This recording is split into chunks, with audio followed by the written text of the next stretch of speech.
ધોરણ 7માં અભ્યાસ કરું છું. આજે હું તમને ગુરુ પૂર્ણિમા એક વિદ્યા યજ્ઞ વિશે કહીશ. સન્માનીય શિક્ષક શ્રીઓ અને સાથી મિત્રો, આજ ગુરુ પૂર્ણિમા છે, જે દિવસે સમગ્ર ભારત ગુરુના ચરણોમાં શ્રદ્ધા અર્પે છે. દૂર થાય છે. વિદ્યાર્થીઓએ ગુરુનો શબ્દ મંત્રણા રૂપે માનવું જોઈએ. આજના દિવસે આપણે સંકલ્પ કરીએ કે ગુરુના માર્ગે ચાલીને જ્ઞાન પ્રાપ્તિના પથ આગળ વધીશું. જય ગુરુ, જય વિદ્યા. હું ધોરણ 8માં અભ્યાસ કરું છું. હું આજે તમને ગુરુ પૂર્ણિમા વિશે થોડીક માહિતી. આજે ગુરુ પૂર્ણિમા છે. આ દિવસે શિષ્ય માટે પોતાની કૃતજ્ઞતા વ્યક્ત કરવાની ઘડી છે. એમ રોજ શીખવીએ છીએ, ભૂલ કરીએ છીએ અને સુધારીએ છીએ. એ બધું ગુરુના આશીર્વાદ છે. શિક્ષક માત્ર પાઠ નથી ભણાવતો, પણ જીવન. માંગલ્યા શીતલ છે. હું ધોરણ 8માં અભ્યાસ કરું છું. આજે હું તમને ગુરુ પૂર્ણિમા વિશે થોડુંક કહીશ. ગુરુ વિના શૂન્ય છે જીવન. સન્માન્ય મુખ્ય શિક્ષણ શ્રી અને મિત્રો, ગણિતમાં શૂન્ય જે અંધકારથી પ્રકાશ તરફ લઈ જાય છે. જેમના બીજા વગર વૃક્ષ નથી, તેમ ગુરુ વિના વિચાર અને સંસ્કાર ઉગતા નથી. આજના દિવસે આવ્યું અને અમારી ભૂલ પણ સહન કર્યું.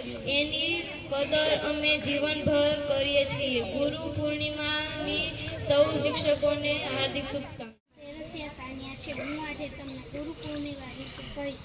નમસ્કાર સાહેબ અને મિત્રો, આજે ગુરુ પૂર્ણિમા છે. એ દિવસ જ્યારે આપણે ગુરુનો આભાર માનીએ છીએ. પુસ્તકો અમને એ જ મહાનતાની નિશાની નથી, પણ સચોટ રીતે જીવવું એ મહાનતા છે. આજે હું એમના ચરણો વંદન કરું છું, કારણ કે એ જ મારું સાચું ભવિષ્ય ઘડે છે. ગુરુ જ્ઞાતિ નથી, જીવનથી ભણે છે. માહેરા છે. હું આજે તમને વકૃત્વ કહીશ. પીજ નવ ગુરુ એક દીવો કેટલાય દીવા પ્રગટાવી શકે છે. એવો જ ગુરુ છે, પોતે જાણે અને બીજા અનગ પાઠશાળા સુધી નથી. જેમ મહર્ષિ વ્યાસે સમગ્ર વિદ્યા જગતે આધારે મૂકી. આજના દિવસે આપણે બધા એક દિવ્ય દિવસને સલામ કરીએ. ગુરુ દીવો અંદર પ્રગટાવે. ખુશી. ગુરુના આશીર્વાદ ઉગે છે સફળતા. નમસ્કાર મારા શિક્ષકો અને મિત્રો, મારે આજે કહેવાનું ઉગાડે છે. શિક્ષક મારા માટે એવા દીપ છે જે પ્રકાશિત કરે છે. હૃદયથી એમને વંદન કરું છું. ગુરુ કેળો ભણાવે નહીં, ઘડાવે છે. જીવનમાં સાચા નાયકના આરાધનાનો દિવસ. પ્રણામ. આજે ગુરુ પૂર્ણિમા છે. હીરો દેખાય છે, પણ જીવનમાં ગુરુ હીરો બને છે. મોટી છે. ગુરુ વિના જીવન હોશે ચાલે, પણ એમાં દિશા ન હોય. આજ ગુરુ પૂર્ણિમા એ મારા જીવનના નાયકને નમન કરવાનો દિવસ છે. હેપી ગુરુ. હું આજે તમને ગુરુ પૂર્ણિમા વિશે કહીશ.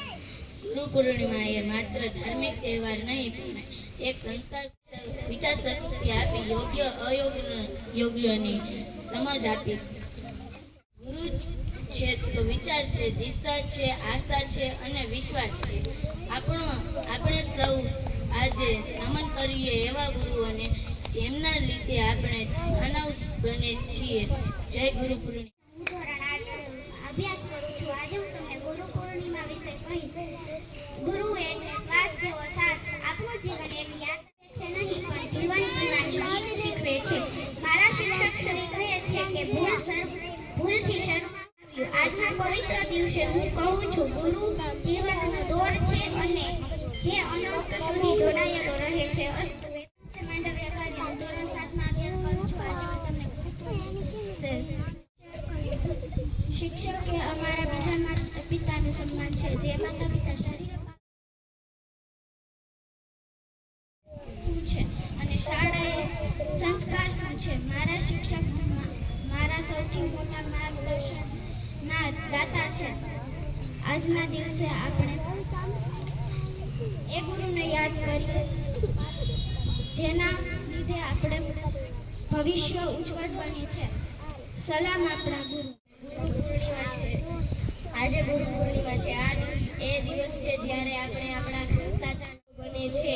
મારા શિક્ષક મારી અંદર જે સમજ અને વિચાર હોશે ચાલે પણ એમાં દિશા ન હોય. આજે ગુરુ પૂર્ણિમા એ મારા શિક્ષકના નાયક નમન કરવાનો દિવસ છે.